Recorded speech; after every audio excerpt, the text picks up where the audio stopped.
Hi there and welcome to this Rethinking the Human Factor podcast with me, your host, Bruce Hallas. It's an absolute pleasure to finally be back in front of the mic after an extended break. I think the last time we actually published a podcast at the end of Series 2 was in June of 2019.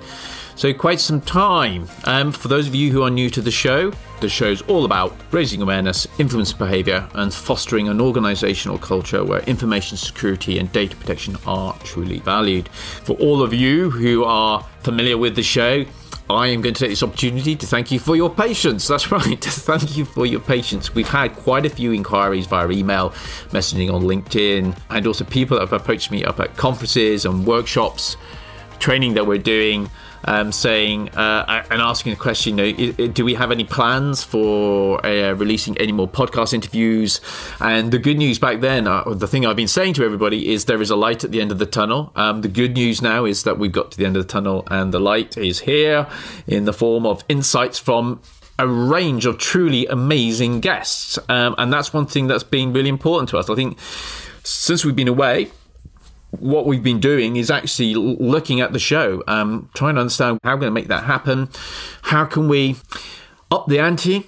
How can we improve? How can we ensure that we're consistently out there and bringing insights to all the listeners, and responding to feedback that we're getting from people on the show as well. So there's been a couple of changes. I'm just going to take this opportunity to introduce those changes to you.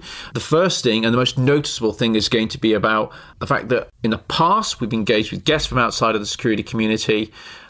We've engaged with education and awareness, CISOs, information security professionals responsible for awareness, behaviour and culture.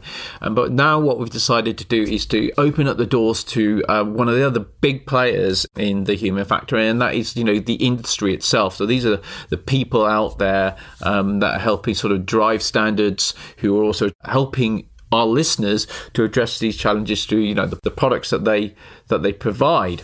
And so that's going to be taking the form of sponsorship. So for the first time ever, this is Series 3, we have responded to both the need internally to actually be able to finance the whole of the podcast. It takes a lot more time than we thought. I mean, the fact that we've got a small team here actually producing this for you might illustrate to you how much it actually does take. And it's been great that the vendors really see the value of what it is that we're doing and really want to support the continuation of the work that we're doing here at the Rethinking the Human Factor, and are prepared to get behind it. And actually, episode 1, that's today, is all about introducing our first vendor, and that is going to be a gentleman by the name of Jason Hoenich. Some of you will know of him. I think by the end of the podcast, there'll be even more of you like that's really interesting insights that we've got from him, especially because he did the education and awareness job.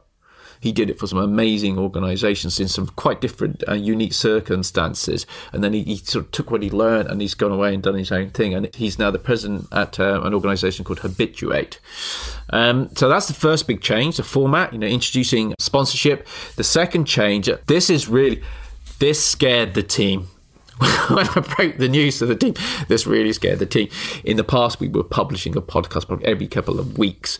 But now what I've done is I've said, okay, we're going to publish a podcast, an episode every week. Yep, that turned those smiles into not so big smiles. But then they turn back to big smiles because we explain the reason why. And the reason why is that, at the end of the day, it's about providing consistent insights to you, our listeners. And we've got enough here. The research is now 7 years old. The number of different disciplines, different ways of looking at things that we've been looking at over the past 7 years, it's really rich. So one of the challenges that we always have is about finding the great guests, and we have been very fortunate to date to do that. And actually, looking ahead for Series C, it's the same caliber of fantastic guests. Next thing, I guess, about the format, which is really important to share with you, is that we're looking to really speak to more people who are actually putting the insights into practice. So it's not been unusual for people to say, look, it's great, you're introducing these new theories around the human factor and awareness, behaviour and culture, but where's it being applied? Now, I personally help organisations. I train people and I consult and I do all those sort of things. I work with CISOs, education awareness managers, security professionals, tackle these specific challenges. But the thing for me interesting is that people who I've never come across, who just listen to the show, who maybe I've bumped into at conferences, I think, who are taking insights away and applying them, but who are also being inspired by some of the work that we're doing to go away and pick up disciplines that we're suggesting, books that we're recommending, and taking lessons away from that and doing something with those internally. So what we decided to do was to try and get more security professionals, people working in the space, people from internal comms and HR and learning development, and to continue that theme. So yeah, expect to see more of that as well, as alongside guests from outside the security industry. So yeah, I think those are the three main things, changes in the format that we've got here for you for Series 3. Well, the final point is we're making a commitment to actually produce Series 4 and Series 5 this year as well, which is a massive commitment. And hopefully by the end of the year, you'll be absolutely tired of hearing from us. And you'll just say, right, I've had enough. I'm just going to get on with doing it. Okay. Yeah. But yes, so that's the commitment we're making this year, is to actually launch 3 full series for you. That's to research it, to engage with the guest, to produce it, to edit it, and to share it with you. That's the commitment that we're going to be making. Right. So, who do we have in episode 1? So episode 1 is a slot that we reserved for our sponsor, and I'm really excited about getting a sponsor on the show, because as a vendor, this is a person that brings a passion about education and awareness, and has worked in organizations where, as he'll tell you, the quality of the product is really, really high on the agenda. And this was really important to him. So he's got some great lessons there, which has then informed him about what he's doing in terms of the organization that he's president of, which is Habituate. And I think what Jason Hoenich just also demonstrates, which is really important, it's everything that we're about here at the podcast, is how have you rethought the challenge? How have you rethought the human factor? How have you designed with the human in mind? Really, really important things to us here at the show, and really important things that come from the research that I've personally been doing. So without any further ado, let's get on with that interview. Jason Hoenich. Jason, so look, great to have you on the show. I'm not going to steal your thunder. Jason, what's the association with education? What is it that you do if people don't already know about you? Well, I am myself, and thanks for the opportunity here, Bruce. As you said, I'm a huge fan of the podcast and of the book, and I talk about it whenever I can. But I myself am a security awareness practitioner at my core. I've done it for several years, and I've recently switched over to being on the vendor side because I wanted to try and provide a product in the market that I wanted. But in that role, I'm co-founder and president of Habituate. Okay. And Habituate, that's based over in the US, but are you just US centric, or are your arms bigger and you're embracing the world? Well, I think we punch a lot bigger than we look. We're like less than a 5-person company. We're based in Los Angeles, but we have customers all over the globe. I came from Disney, and I'm used to servicing a global audience, and so that's kind of our reach. Right. Okay.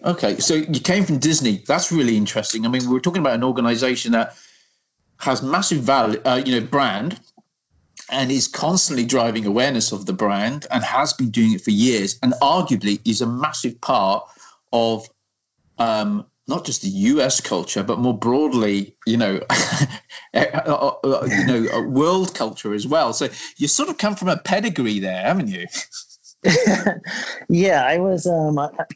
I've had a lot of fortunate experiences in my career, and that's part of the reason why I wanted to move on to the vendor side. I wanted to be able to share my experiences with my peers in the industry. But yeah, Disney's a pretty recognizable name, I think, across the globe. I think they're probably one of the top 10 brands in the world. And what was really interesting about working for Disney was that it wasn't just like a single product line. Like, they had so many multiple different lines of business that I got to work across almost every aspect of it. There was engineering, and there was the theme parks and resorts, and then there was retail with Disney stores. And then that doesn't even touch the like entertainment aspect of it, like with the studios and working with ESPN and Marvel and Pixar and all the fun like Disney animation part of it and the movie studios and everything is really fun. So it was really, when you say pedigree, like it was really 3 years working with,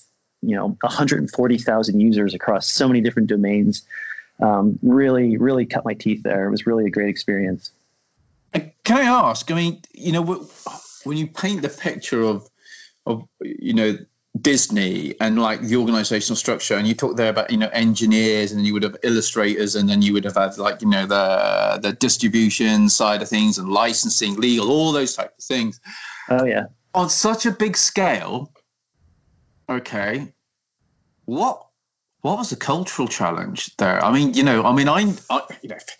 trained as a lawyer, a part qualified accountant, an ex-member of the Chartered Institute of Marketing. And I know that even just between those three formal skill sets, there's quite a difference actually culturally. Yeah. Disney is as grand a culturally diverse company as the theme parks that they portray their cultures as well, right? And what's interesting is when I was on, I always say like back office on the corporate side, working with them, that was a much more formal kind of like military service personnel that would be in leadership, and so there was a lot of that style of thinking, like let's have a plan, let's have a strategy, let's do this. And then when I would flip over and I would want to work with like the animators or the engineers and the Imagineers and things like that, that's just a creative environment. And I think if I think of myself, I'm probably a right-brained individual in a left-brained world, right? And that I'm much more creative. I understand all the technical aspects of things.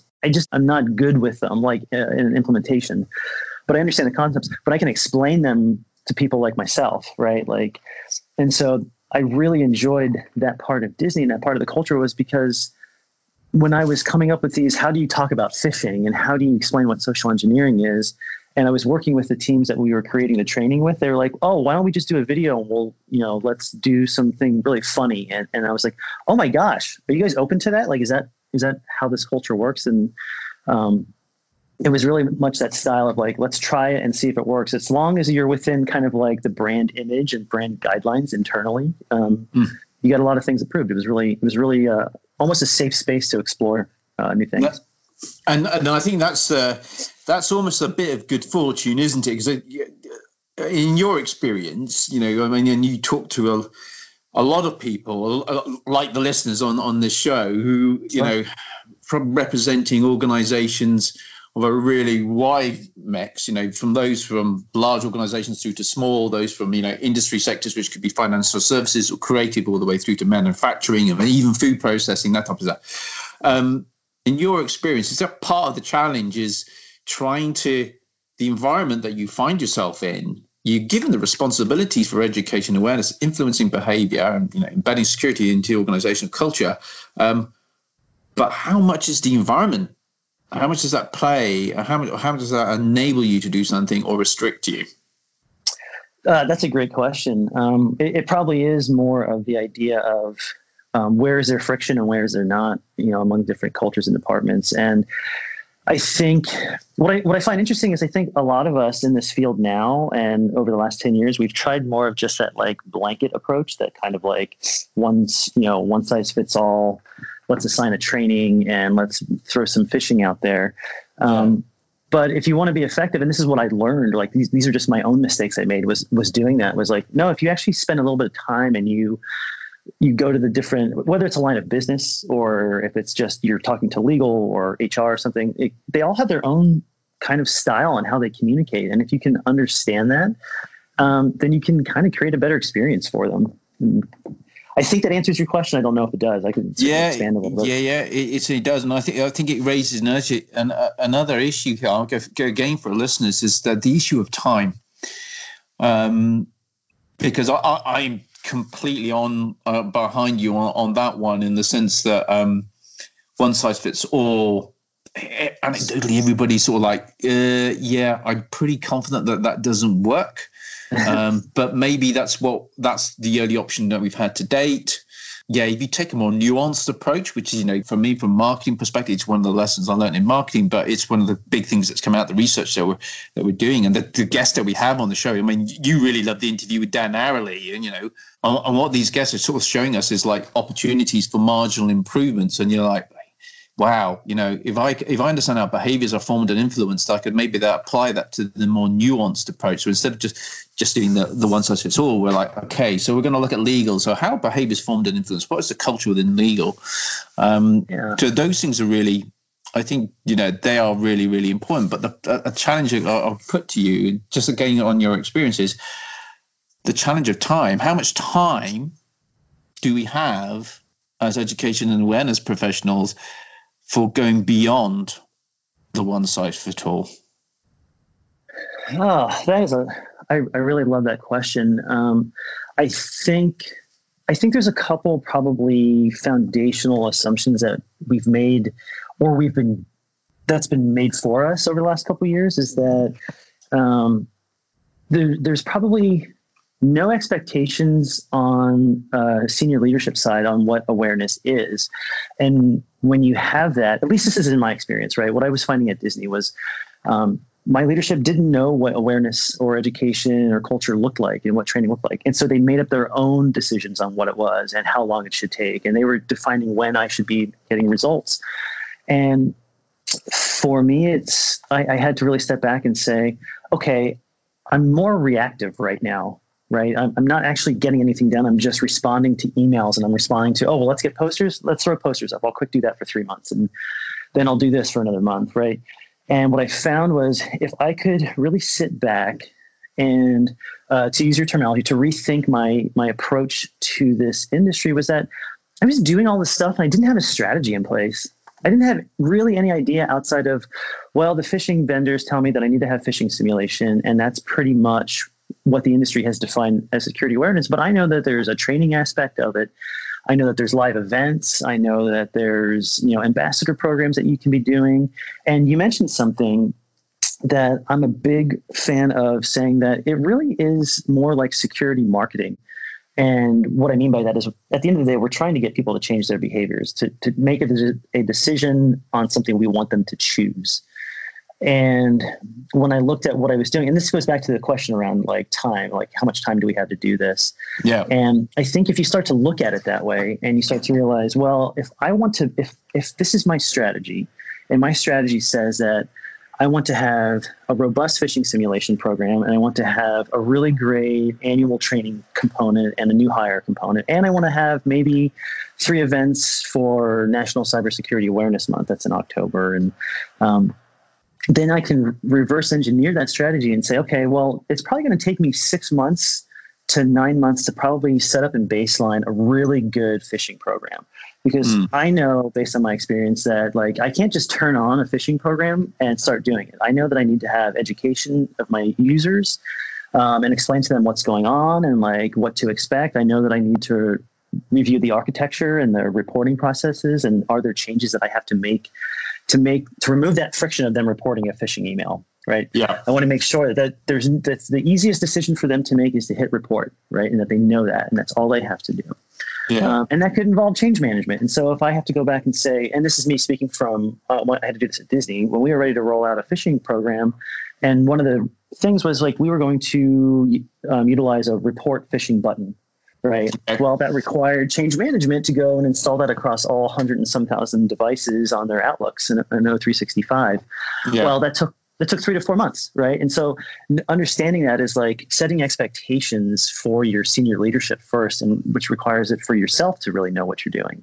To be able to say, hey, look, if you want me to be able to do this, this, and this, it's going to take me 18 months, and we have to be okay with that. And it's going to require this amount of budget, just to get licenses for these platforms. And I'm just a single person doing it. And so I have to be realistic, I have to be realistic on that. But if you want us to do this in 3 months, well, then let me hire a team. Right. And then you start to develop these ways for you to request budget and to do things like that. So I don't know. I got a little on a tangent there. Sorry. No. That was brilliant, because I think you hit the nail on the head there. I mean, it's just great to hear your own experience of it. But, ultimately it comes down to how much resource have you got within the organization to be able to do what needs to be done. And then the next point is, how realistic is the expectation? You know, if you're saying, let's roll out a phishing campaign, it's almost, to a certain degree, I think there's this sense that, it's just rolling out a phishing awareness activity, or it's, rolling out a new onboarding process. And in an abstract form, they just appear to have been sold as it can be done really quickly. Sure. It can be, but what kind of results do you want, right? That's it. It's what type of results you want. But the example you gave is let me hire a team to enable that to happen. And this was brilliant that you pulled it out on the change process. Yeah. I often see when setting out timescales that people have failed to understand that actually, you've got to go through an internal process, change management process, or changes to infrastructure. But even something like the internal comms process, it's like there is a process. Yeah, absolutely. And in larger organizations, you're like, you have really got to be engaging with those stakeholders right at the beginning, and understanding what their workload is going to be, which is going to bring me on to our next question I've got for you. Stakeholder engagement, identifying who are the right stakeholders, building the relationships up with them. How important is that to, the success that you had, for example, or even the challenges you had at Disney? This is probably one of my favorite things to talk about when it comes to executing a program successfully. So I would say it's the foundational initiative that you need to do is to understand who the stakeholders are and engage them early on. And that ties into my statement of educating up to and setting expectations to your senior leadership. For the first, I'd say 14 to 16 months at Disney, I was in that kind of that reactionary mode where I was doing things and they were like, this is great, but what about this? What about this? And then I sat with a few other departments that had really significantly visible global initiatives going on, like HR benefits and things like that. Something that touched all of the employees, because that's what the impact of awareness is you're probably the only IT or InfoSec function that gets to interface with every single employee. And I asked them, I was like, how are you so successful? How are you doing this? And 2 or 3 of the departments were like, well, we start with an advisory board and we bring in all the stakeholders from this department, basically anyone that has a say over my success in any way. That could be, through change management. If it's a lot of times it was like the IT support desk, didn't have the right knowledge article documents for reporting. And so I and it was just the idea of if you, at the very beginning, you should start to flesh out your strategy a little bit and line up what that framework looks like. And then you should know what all of I say an advisory board, maybe it's a steering committee, but it's basically that group of stakeholders that will help you over the next 12 to 18 months execute your strategy. And to your point, corporate communications, it's great to have them on board at the beginning because they probably run on a 3 to 4 month cycle ahead of schedule on their calendar. And if you're not on there, you can't, the last thing you want to do is show up 2 weeks before you need something published or done and say, hey, I need help with this, because they're going to hate you. And so a lot of this is just sales and relationship management. I really believe that the first 6 to 12 months of a program, if you're a new user, a new hire coming in, or if it's a new program, is you're just building relationships and getting people to understand your vision. And a lot of that is just selling and saying, here's my strategy. Here's where you fit into it. Here's when I think I'm going to need your team's help. And tell me what the cost is for that. So you can kind of just structure all that stuff out a little bit and get a feel for it. And what's great when you're doing that is that those people that are on those advisory boards are likely sitting in other meetings that you would have no business being in, but they're there. And if they know what projects you're working on, they can speak for you into some of those and say, oh, well, I know that the awareness team is actually doing this onboarding training. Maybe we can add something there, right? And there's value. Absolutely. I mean, this is force multiplier. So people talk about an ambassador network. very much from a focusing, upon working within departments and pushing the message out. Yep. So there's that way of looking at ambassador networks, but then there's the stakeholders almost become an ambassador network for the broader strategy and operational delivery, and identifying opportunities for you and seeing in meetings that you're not even part of. I mean, it's almost like it's an extension of awareness. Exactly. Instead of it being employee awareness, it's about organizational awareness. So people become aware of what you're up to. You become aware of what other people are up to that you're not necessarily involved in, on a day-to-day basis. And for me, it's interesting because you mentioned there about the board's view about what the senior leadership, what is awareness. We mentioned that maybe, 5-10 minutes ago. And I think this is the challenge that we face within the industry. If you define awareness, most people define awareness as being employee awareness. I think a lot of what makes a project a success is our own awareness of just what's going on, across the whole organization. Yeah. Yeah. And that's, you're right. It really is an extension of your own efforts and like how efficient can you be? And that was my challenge, right? As I said, I was basically I was the sole resource for security awareness for Disney. And I had a sister team that I worked with communication side. But for me, it was, okay, I can't run around and talk to all these people all at once in all these departments. How can I get my own kind of ambassador network?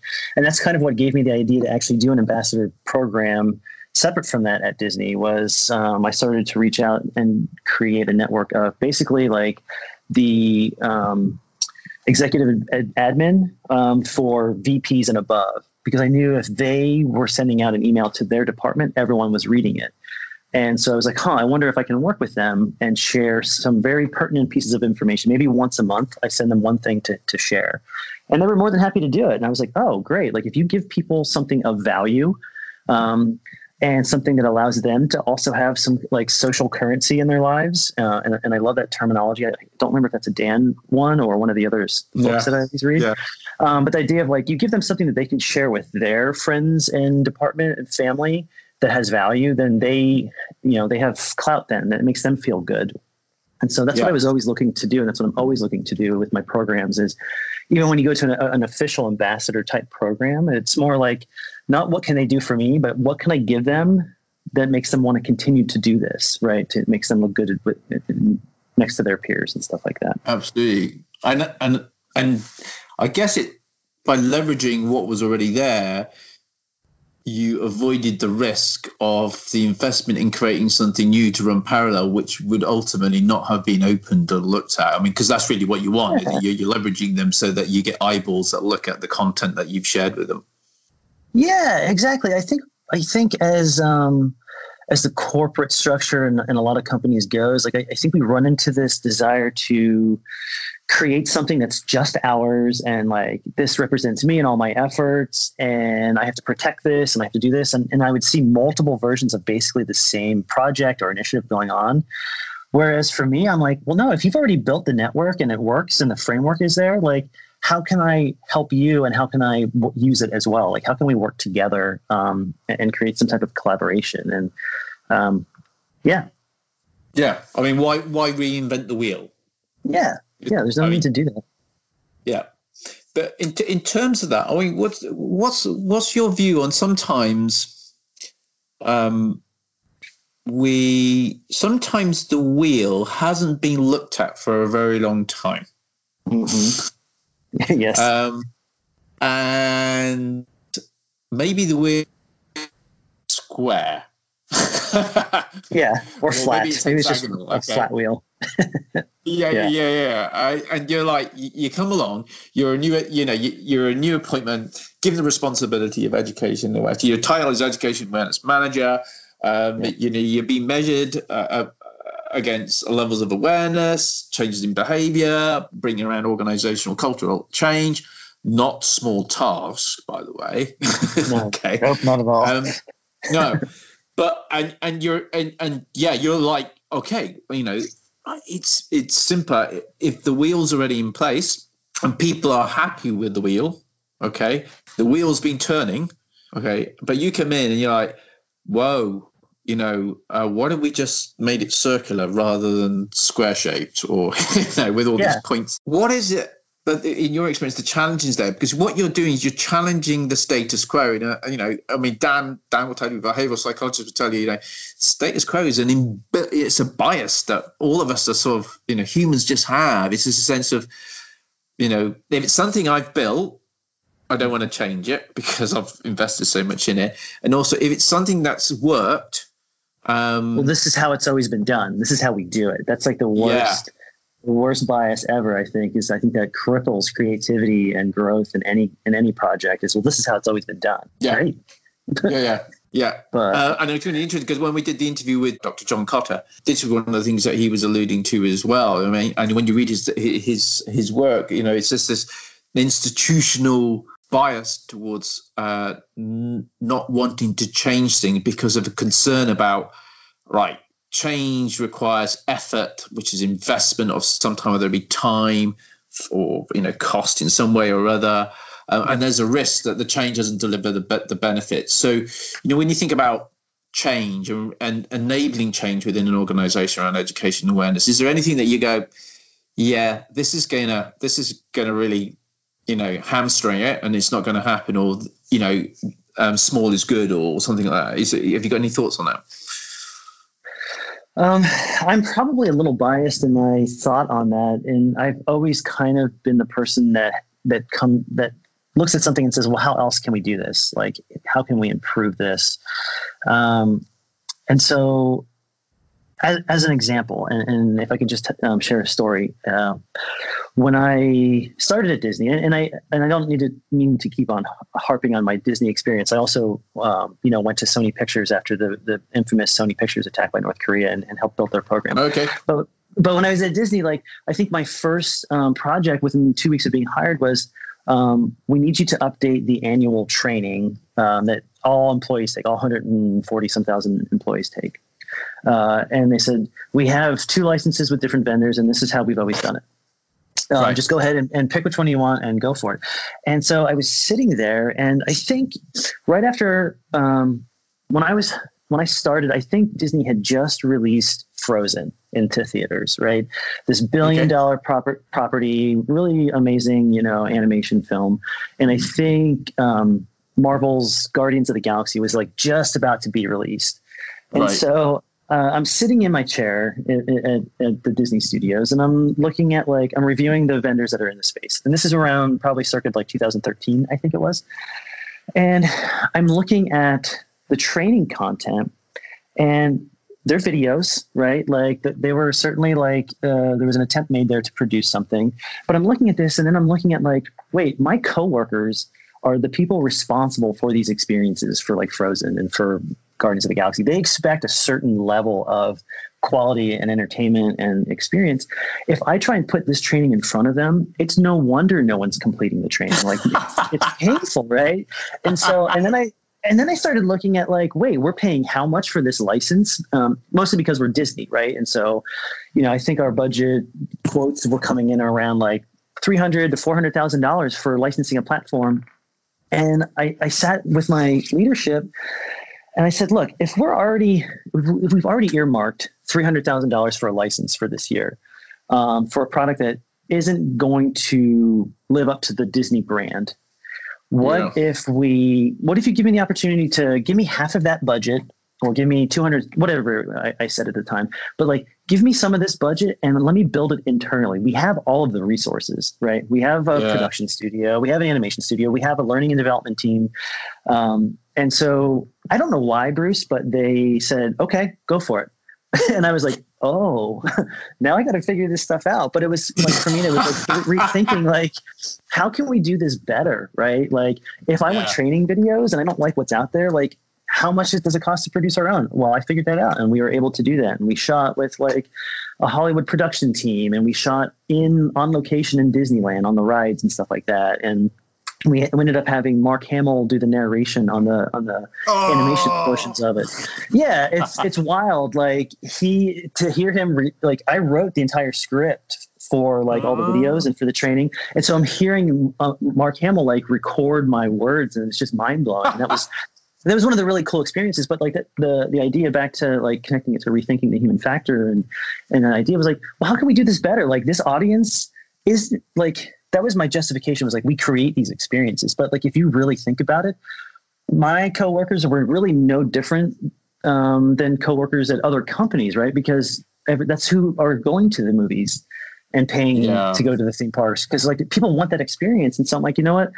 If you can just tell a really good story that makes them laugh, people connect with that. And then like, that's memorable. I'm getting on a tangent on that, but like, it's just that idea of like, how can we do this differently? Like, we don't have to do this just for $300,000 and use this vendor because that's what we've always done. Like, there's other ways to do that.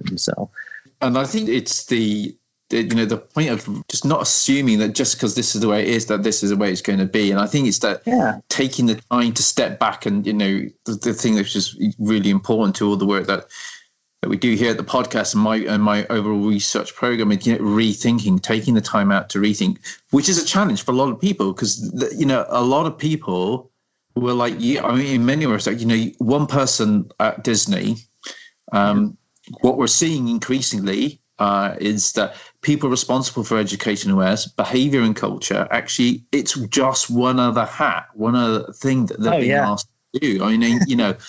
We're doing some interesting research monitoring the number of jobs that are coming up on LinkedIn, for example, around that specify education awareness in the title. And when you look back a little bit further, you start going, there weren't many jobs, there weren't many roles being advertised. I think in the last 18 months, we've seen a reasonable increase, and hopefully that's going to continue.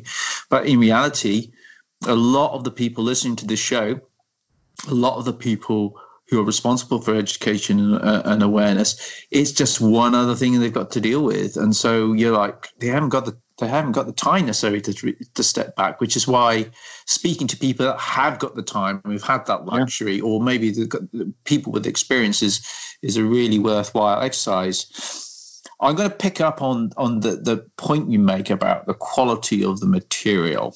Okay. Because, as soon as you painted that picture, I was like, when you're an organization that produces quality content, okay, from the script to the animation to all the film, whatever it is, that's what your Disney is about. There's the brand, the values, and then you got the content that comes along with it. Even if you look at the portfolio of your products, if you want to put them that way, they're not one size fit all, are they? These are targeted at specific audiences. Frozen appeals to a specific audience. Star Wars now we know would appeal to specific audiences. But the one thing about it is about quality product. And so when people are used to producing quality product, and if you give them an inferior product, they smell it immediately. Yeah. Completely. And something I put to you, because I've had these discussions with a number of people I've been working with over the years now, is that people, all your employees, are consuming a lot more content than they have ever done before. They're consuming consciously through social media, through digital services. But also subconsciously, when you're just walking around the streets, the stuff that's being presented to you that you think you're not paying attention to, but actually the science is there which highlights that you are actually taking this stuff in. Yep. And so the quality of content that we are receiving day in, day out, okay, is really quite polished, sharpened, and that's what we've got to compete against when we're responsible for education awareness, I would have thought. Well, it is. I love that you brought that point up, especially because that's one of my so I do a mentoring program through Habituate where I'll work with any company's awareness team and like review the strategy and stuff like that. And one of the points that I always like to make is that if you think about your average experience on on a given day, is you're multitasking almost any chance you get on your phone. You're probably on LinkedIn, Instagram, Facebook, YouTube, any of like the social networking apps, and the content that you're just being exposed to and you're experiencing is so high quality, right? People can record high quality video from their phone and like add graphics to it, and it's funny and it's entertaining. And so to your point, and it's not just that discerning audience that Disney is as a culture, it's everyone is used to this now. And so if from an awareness and training aspect, if you're not putting content in front of them that at least looks similar to what they can go on and see on Instagram or Facebook, they're not going to give you that brain space, right? Like you're not going to win any real estate for that whatsoever. The mind real estate is a brilliant, I mean, that's a great metaphor. Sorry for interrupting. No, that's great. I appreciate it. Like, but that's kind of what it is. It reminds me, one of my favorite experiments is the one, and I forget the actual name of it. I think it was a UK one. Correct me if I'm wrong, but it was the jam experiment where they were in supermarkets and they were selling jam. And for like one week they had something like 60 options or 40 options of jam. And then the next week they did it with just, I think, 6 options or 12 options or something. And they showed that, like, from a traffic perspective, the table with more jams got more people to come look, but the table with less jams sold more product.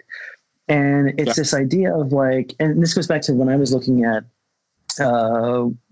LMS vendors and training vendors, and some were boasting and saying like, oh, we have like 300 modules that you can pick from.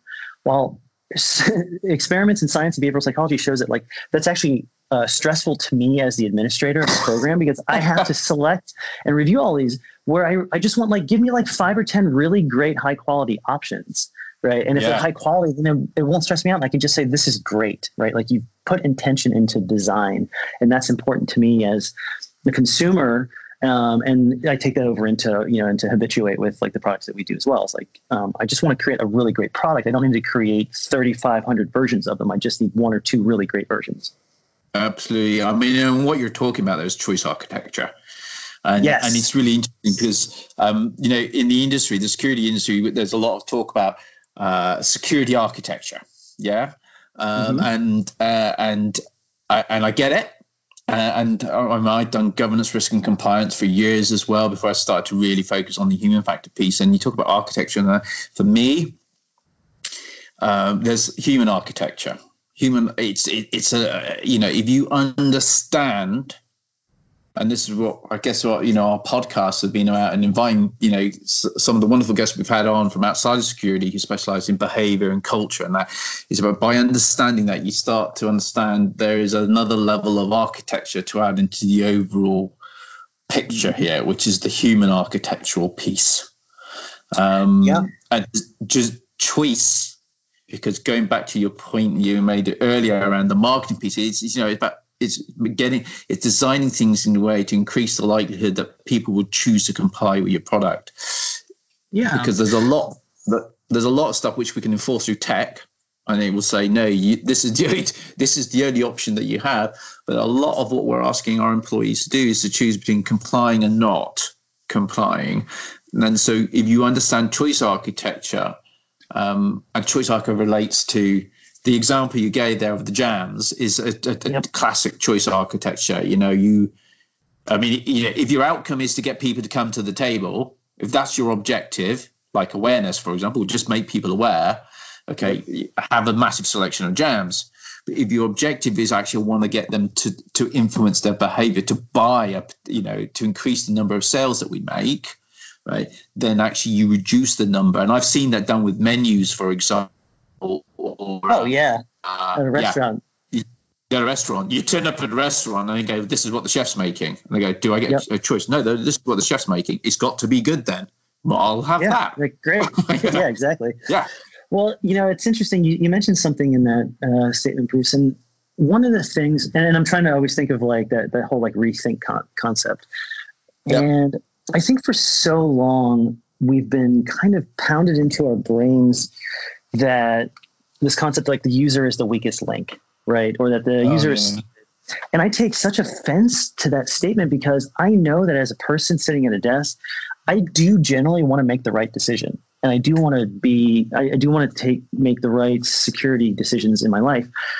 And so this is one of the things I always like come back with is like, sure, I will agree with the statement that the user is the weakest link if you're considering that user is the person who wrote the original security policies, is architecting the network, is implementing the network applications and security applications, because like that's where the mistakes are made first and foremost. I think we can have so much impact on reducing friction if we look at the processes that are in place currently and like, well, does this security policy make sense, right?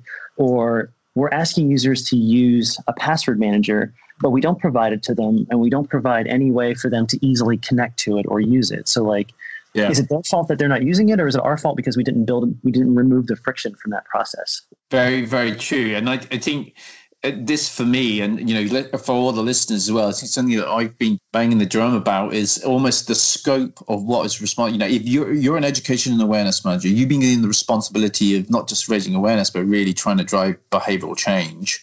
Okay. But the scope that you're almost allowed to work within is internal comms, ambassador programs, onboarding, leaving processes, maybe something around change management. All these type of tactical interventions all have value. But actually, it comes down, you're basically selling a product, and that product is a policy and a process and procedures. So if that product is a poorly designed product, okay, even if you're a great marketeer, okay, if you really know behavioral science, like all these type of things, you're trying to sell a sort of not a dud, but almost a dud. It's like, this is a really, really hard product, okay, for me to sell. And that's, for me, that's just one of the things we need to do as education and as professionals, is to go back to the business and say, hey, you want me to sell this, okay? Do you think we can have a better version of it, which actually has this, and the phrase I use is design with human in mind. Exactly. And it's like, and you do what you've just said, take out this bit, this bit isn't working, because the reason why people aren't calling into the help, aren't calling incidents in or suspected incidents in, is that actually they've got 6 numbers to go through, or that when they dial this one number, they then have to go through 4 more stages before they actually get to speak to somebody. Yeah. It's just there's not so great many design. ways. Exactly. I truly think that any person running a program could probably dedicate, for instance, we just started the new year, like the next 6 months of this year, just to reviewing the existing processes and architecture and policies that are in place, and just seeing ways to improve them, because that will unlock scalable success, like on the second half of the year, as you're trying to implement more things, more projects into your program. But like, as an example, like we had like a 12-page acceptable use policy document. I won't say which company it was, but it was 12 pages. And I was like, wait, so you expect every one of our employees is going to read this 12-page document filled with legalese? And they're like, well, yeah, they have to. And I'm like, well, no, I get that they have to, but like, do you want to be right, or do you want to be effective, right? Or do you want to be successful? And so what I did was I worked with the legal team. I said, let me boil this down to a 1-pager as best I can, and I'll ensure that it still has all the statements in it that you want, and you guys can review it and approve it. And I did that, and they were like, oh my God, this is great. And like, we launched it like, company-wide, and everybody's like, oh, is this what the AUP is? I didn't know that. That's awesome. Thank you. I didn't know that like I couldn't do this on the network. Or I didn't know that a BYOD policy meant that I have to install device management onto my phone. And it was just one of those things. It was like, now people actually know and understand the document. They're not just signing it that they said they read it, like they actually read it. Oh, that's the thing. People turn around and go, they have to do it. And I go, no, they don't have to do it. Oh, no, like, no, they do. They're contractually. I said, it says in the contract. I said, I often use this, but it's just like, it says 30 miles an hour here on this road here. Okay. But I said, if you stand here, okay, and just, and you had one of those speed guns, I reckon, okay, that a lot of people are going to drive past faster than 30 miles an hour. And most people will sit there going, and I remember doing exercises where I've done presentations or whatever, and I talk to people and go, who here has driven over the speed limit? Don't bother raising your hand, because because pretty much everybody in the audience is going to do it. It's just like, there are rules, and there are rules about really, really, like really critical stuff as well, but you only have to look around and see, as you drive at 30 miles an hour, somebody overtakes you, and you're like, okay, they've got to be, they're breaking the law in effect by going at speed. Or, look at the number of people that have been, sent to Her Majesty's pleasure, HMP, the prisons here in the United Kingdom, incarcerated, whatever, Now, these are people that on the whole have understood what the situation was, what the requirements of them are, or even from just purely from an ethical perspective, they know that what's right and wrong, but they do. Right. And sometimes they do that deliberately, and sometimes they do it because they've been forced through it, their circumstances have changed, etc. So the whole concept of have to do something, I think is really, really limited. It's absolutely limited. It's you nailed it. It's just like, just because they have to do it legally doesn't mean that they are going to do it. And that's why I think it's like really crucial. And even just like it's just a really good process for any maturity program to go through, is to sit back and just look at, do I have a strategy in place, and what are my 3 goals this year? And if so, how do I get there? Like, what are the roadblocks? Because I do believe a lot of it is figuring out how to clean stuff up on the back end to make things easier or clearer or more accessible or less accessible. Depending, you can add friction to something or you can remove it in order to change behavior. Yeah. It's just making it easier. Absolutely. The friction is a really important part of your design process. I mean, so having design principles by which you pretty much design absolutely everything. And, that's, design, banging that drum is just really important. Waving the book, Dan Ariely, nudge theory, all these type of books, which have really helped, or set me on a completely different direction. I think I started to get frustrated. I designed policy, process, and procedures because I'd done a risk assessment. I knew what the impact would be if this stuff happened, and we were like, okay, do you know what? That's not good. That's not acceptable. Let's go away and put some controls in place. Let's design those controls.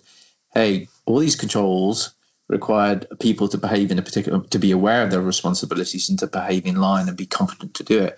And you're like, just by telling people, and even by just, in a degree of training, you're like, it isn't enough. But also you go back to what it is that you're teaching them, what you're training, your product. And you're like, do you know what? It wasn't designed with that in mind. It was designed just to, often I find it's often designed just to comply with the standard, which is going to bring me on to a question, which I guess I'm going to use to, bring us to an end, really, in terms of this amazing chat. The role of regulators. Now, this is a hot topic. It's a hot potato. ISO 27001. Here in Europe, GDPR, but anywhere who's doing any business with anybody, European data-wise, personal data-wise, NIST, PCI DSS, all these standards, they all say education and awareness. Yes. Is that creating a rod for the education and awareness, professions back?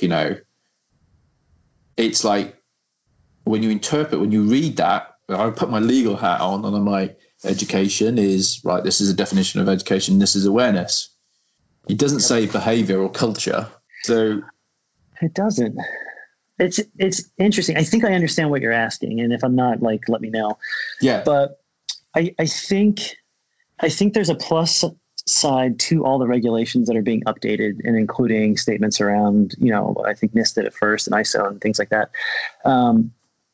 But what's interesting is if you really dig into those requirements that they say, once you get down 1 or 2 layers, there's very little defined on what you are required to do other than, quote unquote, have that program in place.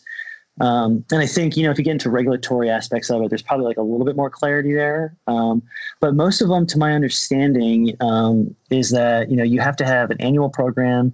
Your users have to sign off on that they understand and read the policies. And I think some of them now are including some type of a phishing simulation requirement or something. You could be wrong on that. But it really, and these are a lot of the conversations that I get into when I'm mentoring people is well, we have to do this, this, and this. And I said, well, yeah, but how do you want to define that for your company? And the answer is always well, I don't know. I'm like, well, if you really understand the regulation and don't just read it at a high level, you'll see that you actually have a lot of creativity in how you can execute that. I know companies, there's a biopharmaceutical company, I think, in San Diego that literally their entire awareness program is a one sign-off page that has everyone sign off on the policy. And then they just do stuff throughout the year. And they're technically in compliance on that. And so I always share that. And I say, that's at a minimum, that's pretty much all you need to do to be in compliance with a lot of these regulations. And above that, then it's you deciding, how do you want to create this user journey and experience for your coworkers in your program?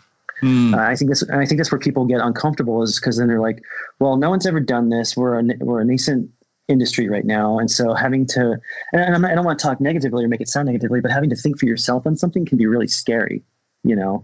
And so I think we fall into that aspect of, well, this is how it's always been done. And if you dig into that just a little deeper, then you look at that and say, well, this is how it's always been done by IT guys, right? Who have no experience in how humans work and have no behavioral psychology background. They work with computers and binary and digits and hardware. So maybe that's where we need to rethink the human factor there, is like, well, this was all built on like technical research. This hasn't been built on any type of psychological or behavioral studies, you know, things like that. Yeah. And I think that's true. I think from, you know, for me, for the regular, one of the challenges within the regulatory environment is that, you know, a lot of investment, rightly or wrongly, is being driven by, we need to, you know, we're ISO 27001 certified, we're GDPR, which now we've got to do this, you know, PCI DPOs are everywhere. But the thing is, education and awareness is not behavior. It is one way which might result in a change in behavior. You know, it's almost like it's the process of education, it's the process of making people aware, but the actual outcome is either reinforcing good behaviors or changing bad behaviors to make them good.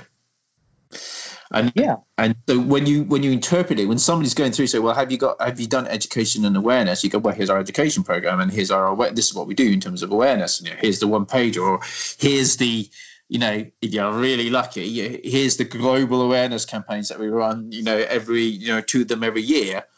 Yeah. But actually, I think everybody I talk to is cognizant of the fact that I can make people aware, but it doesn't mean that they're going to change their behavior. I'm being measured against making people aware. So I can turn around and go, right, 98% of our workforce have been made aware. 86% of them passed the competency assessment at this grade. But really, the way you reduce risk, you can reduce risk by saying we're reducing the risk of non-compliance by having these programs and having these campaigns and being able to demonstrate. But actually, the broader piece of risk, the bit that really makes the difference to society as a whole, is around bringing change in behaviors. Yep. And that's not in the I haven't seen it. I'm going to ask everybody that comes on the show, have you seen anything in the standard or regulatory thinking in terms of what might be coming down the pipeline in 2 or 3 years, but says, hey, we're going to sort of make it, you know, actually, the only way you're really going to do this is if you change behaviors. So we're going to put it in. Yeah. And I agree 100% with your assessment. And I think right now, looking for that policy or that guidance or whatever that does help define, well, what is the behavior change or the culture component? We don't have that yet. It's just not there. But I do think that I know in my experience, the times I've been the most effective in my role as an awareness and education person was when I've been able to sit next to someone at their computer and show them how to do something, or talk to them in a room one-on-one, right? That personal one-on-one interaction.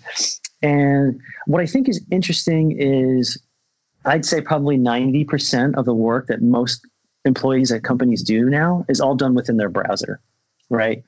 Yeah. And so I think the more that we can focus on not having them move away from the browser and sign into another platform to do something, you know, there's a step of friction right there and breaking up their day, and actually bring that experience to them at the moment they need it. I think that's where we'll actually be able to start to see behavior change. And when you can have something that does that, as an awareness practitioner, then you have a metric you can actually measure a baseline on, and then look and say, well, after we did this training, or we had this intervention, or we applied this nudge, I can see that the behavior reduced by this amount, or this many people took that change, you know, changed that setting in LinkedIn, and now we know that that risk surface has been reduced. Yeah. And so I think it's gonna be a really exciting 2 or 3 years here in the space, because I think there's this explosion now in interest in behavioral psychology and behavioral science and neuromarketing and all that stuff. And I think it's going to be almost a renaissance of like new ideas coming out. And I think maybe in 2 or 3 years, we'll probably be able to better define what culture is. I still don't think we as practitioners, and even us as experienced practitioners in the space, I still don't think we know what we are yet. Yeah. Right. Look, it's been great talking to you. It's really fun. Thank you. And yeah, it's really good. I just like, the perspective you bring as somebody who's been there, in the position of being responsible for this in quite a large organization. And then, the follow up with Sony as well is, there's a real requirement, post breach. Actually, it's really interesting to focus upon the human element post breach, because pretty much all breaches are down to people in some way or other. So it's like the human factor gets really brought in there. I know, a lot of the work that I do is I get pulled in by organizations post breach who are like, we need something, we need the next level up from where we're currently at. So, with your experience in that ground, it's just really fascinating for you to come on and to share some of those challenges and thoughts with the audience, and the fact you've taken that and you've like, okay, how can I share what I've learned to help other people and to take the friction out of that and to rethink the human factor. So that absolutely fantastic having you on your show. Thanks for coming in and joining us, Jason. Yeah, this has been really great. And please continue to do the good work that you're doing. I love the podcast. The book's great. And thanks for the opportunity to just kind of share my experiences. That's what I think learning and living is all about, is to be able to share with others what you've had the option to have in your life. So thank you. Absolute pleasure. So I'm sure you agree, with Jason's experience, he has a lot to say. I mean, he has a real lot to say on this subject matter. In fact, the interview went on, went on for quite some time, and we'd had a massive conversation. I think we'd spoken for about half an hour before the actual interview as well. And it's not the first time I've spoken to him. And I get so much from people who are totally passionate about what they're doing, whether that be an education awareness man, a CISO, information security professional responsible for awareness, behaviour and culture within an organisation, or somebody like Dan Arley on the outside, who's a behavioural psychologist, somebody that really inspired Jason, through to, the vendors who, people who have come from that background of having worked in these areas and know and appreciate the challenges that we face, for those of us who are responsible for this, and have taken the risk and invested the time into trying to develop things to help us along the path. So, it's always great to have those people sharing their experiences on the show here at the Rethinking the Human Factor podcast. So who do we have coming up? So in episode 2 of the show, we have a lady by the name of Kenda McDonald. Now, Kenda is somebody I interviewed a long time ago. She's been incredibly patient. I think she's waited the best part of 6 months to hear what she sounds like in the interview. But Kenda is amazing. One of the things that really came from my early research was how one of the ways that most organizations engage with their employees is through the use of email. And there's obviously an economic case for it, and there's also the case that a lot of employees in the organizations have access to email. Not all of them, but a lot of them. So yeah, I mean, it sort of makes sense. Now, for me, as somebody that trained many years ago in marketing, the thing that I see there is it's a channel, and it's like, okay, so key lessons I have learned over the years is that you can do email marketing well, and you can do email marketing not so well. And I think what Kenda does, and she will be, or what she does, and she does so well, she focuses upon how, by understanding the human, you can design better email campaigns. And this is really, really important to pretty much everything we do at the Rethinking the Human Factor, which is, design with the human in mind. And Kendra, when I first spoke to her and I read some work that she'd been involved with and listened to some of the work that, listened to her talking about what she does, I was like, yeah, this is not only a person that can talk about it in theory, but somebody who can communicate it really, really well. So we reached out. She agreed to come on the show, and yeah, just electric, and she's funny as well. So we had a bit of a giggle. So yeah, episode 2 of series 3 is going to be an interview, which is all talking about email. How do you design email campaigns with the human in mind? And by the way, these lessons apply not just to email, but pretty much any form of interaction with systems-based communication. So I hope you can join us on the show. if you're if you found this episode really interesting, if you've sort of been inspired through series 1 and series 2, and you want to know more about, okay, so how do I make these insights actually work? Well, one of the things that we do workshops and training, both internal workshops and public workshops that you can attend. I do believe the schedule for 2020 is up, alive and kicking, and so you can go and have a look at that at www.marmaladebox/training, and maybe come along to one of those training. If you really want to know more, if you really want to have your mind blown, I think would be a phrase somebody has used in the past, I'm pretty sure. So if you're really interested in the insights, the things that you're hearing here, and you think, okay, that sounds great, how do I use that within the context of the challenges I'm facing within my own specific organization? We run workshops and have this one day Rethinking the Human Factor workshop, which is designed really to challenge pretty much everything you know around the human factor. And those workshops can be done either in like a public, where we invite 15 people to attend, or we can run them internally for organizations. And if you want to speak to anybody who's attending that sort of thing, then get in contact with us. We've got plenty of people and testimonials to help you sort of feel confident and reassured that it's the right thing to do. Second thing we do is we actually develop our own framework called SABC, so that's Security, Awareness, Behaviour, Culture, SABC. And that framework really is about how to approach the challenge of awareness, behaviour and culture in a structured way, integrating all the insights that we've learned over 7 years to provide you with opportunities for gains across a whole range of different areas that we've identified will take you forward and develop a more mature approach to education and awareness. And then the third thing that we can do for you, other than attending the courses around SABC, is to perform a benchmark exercise against the SABC standard that we've developed as well. So those 3 things, if you're interested in terms of applying the insights that we have from the show, that you can come and engage with us about. So yeah, best way to do that is to get in contact with me at bruce.hallas, that's HALLAS for sugar, at marmalade, MARMALADE, box.com. Okay? Look forward to hearing you. If I don't hear from you, absolutely fine. In the meantime, get excited about the next episode with Kenda. Okay? Hope to be sharing the airways with you very soon. Bye.